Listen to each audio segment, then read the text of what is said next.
Amitabh ബച്ചന്റെ poster ഇറങ്ങുന്നില്ലേ? ഞങ്ങൾക്ക് എറണാകുളത്ത് ഇറങ്ങണ്ടേ. എറണാകുളം ഇത് നോർത്ത്. അയ്യേ, എറണാകുളം അറിയത്തില്ലേ? അറിയാവുന്നോണ്ടാ പറഞ്ഞത് നോർത്ത്. എന്നാ ഈസ്റ്റ് പോട്ടെ. ഈസ്റ്റ് വെസ്റ്റ് ഒന്നുമില്ല, ഇവിടെ വരെ ബസ്സുള്ളൂ. അയ്യോ, ഈ അമിതാഭ് ബച്ചൻ എവിടാ വരുന്നേ? അമിതാഭ് ബച്ചനോ? ഇയാൾക്കൊന്നും അറിഞ്ഞൂടാ. അമിതാഭ് ബച്ചനെ അറിയില്ലേ? നിങ്ങൾ എവിടെന്നാ വരുന്നത്? കാക്കനാട് കാക്കനാട് നോർത്ത്. ആ, അമിതാഭ് ബച്ചൻ എറണാകുളത്ത് വന്നിരുന്നു. അത് 1 മാസം മുമ്പ് ഷൂട്ടിംഗ് കഴിഞ്ഞ് തിരിച്ചു പോവുകയും ചെയ്തു. അയ്യോ, അപ്പൊ നമ്മൾ 1 മാസമായി അവിടുന്ന് ഇറങ്ങിയിട്ടല്ലേ? 1 മാസം മുമ്പുള്ള പേപ്പറാണ് നമ്മൾ കണ്ടതെങ്കിലോ? അതായിരിക്കും ശരി. ഈ ബസ്സിന് എപ്പോഴാ തിരിച്ചു പോകുന്നത്? ഇനി രാവിലെ ഉള്ളൂ 5:30. ഓ, അപ്പൊ ഇതാണോ 5:30ക്കുള്ള വണ്ടി? ആ, ഇറങ്ങ. ഇതിലെ ഇറങ്ങ. ഇതിലെ കഷ്ടമായി പോയി. അതെ, എല്ലാവരും ഒന്നിച്ച് നിക്കണേ, കൂട്ട് പിരിയരുത്. ഗ്ലാസ് ടോസ് വേണേ സമ്മതിക്കാം, പെരിസ്ട്രോയ്ക്ക് സമ്മതിക്കാൻ പറ്റില്ല. ഓട്ടോയോ? എന്താ കാലത്തെന്തെങ്കിലും പോകണമെന്ന് വിചാരിച്ചോ? ആട്ടോയിലെങ്കിൽ ആട്ടി പോകുമ്പോഴത്തേക്ക് മിനിസ്റ്റർ അങ്ങ് ഊട്ടിയിലെത്തിയിരിക്കും. ഹിരോഷ നേതാവ് എങ്ങോട്ടാ രാവിലെ പരിവാരങ്ങളുമായിട്ട്? ഗോൾ അടിച്ചല്ലോ. മന്ത്രിയെ കാണുമ്പോ എന്റെ കാര്യം കൂടെ ഒന്ന് മുഴുകിക്കണേ. ഇപ്പൊ തന്നെ ലേറ്റായി. അതൊക്കെ ഞാൻ കൈകാര്യം ചെയ്തോളാം. നിന്നെ ആരെങ്കിലും കൈകാര്യം ചെയ്യും?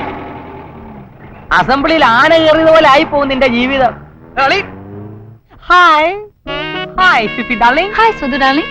നാളെ ഫിഫിയുടെ ബർത്ത്ഡേ ആണ്. നീ വൈകിട്ട് വീട്ടിലെത്തണം. ആ, ബേക്കറി സാധനങ്ങളോ ചിക്കൻ പോർക്കലൈനോ ഡാർലിംഗ്? മെനു അറിഞ്ഞാലേ വരത്തുള്ളൂ ഡാർലിംഗ്. ഒരു ആകാംക്ഷ ഉണ്ട് ചോദിച്ചതാ. എടാ, നീ ഫ്രെഡിയെ കണ്ടോ? ജെട്ടിയും ബെന്നിയും വിട്ട് അപായ പലകയുടെ താഴെ ഇരിപ്പുണ്ട് ഫ്രെഡി ഡാർലിംഗ്. ഞാൻ വൈകിട്ട് വീട്ടിലോട്ട് വരും. ഞങ്ങൾ അവിടെ കാണത്തില്ല. അയ്യോ, കാണണമെന്നില്ല. ഞാൻ ഡാഡി പട്ടാളത്തിന് വളച്ച് 2 സ്മോൾ അടിച്ച് തിരിച്ചങ്ങ് വീട്ടിൽ പൊക്കോളാം.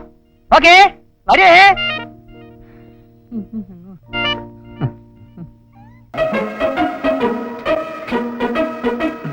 എന്താ നിന്ന് കളഞ്ഞത്?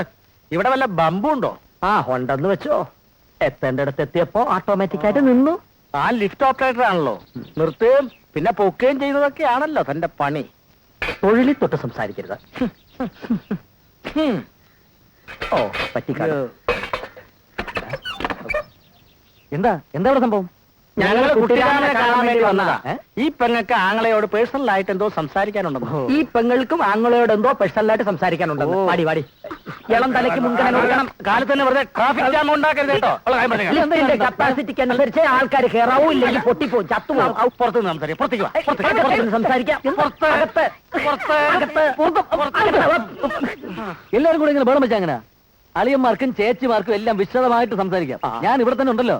ഒരു കാര്യം ചെയ്യാം, ആദ്യം മൂത്ത ചേച്ചി സംസാരിക്കാം. അതാണ് അതിന്റെ റൂള്. നിന്നോട് ആര് പറഞ്ഞിട്ട് ഇളയതായിട്ട് ജനിക്കാൻ?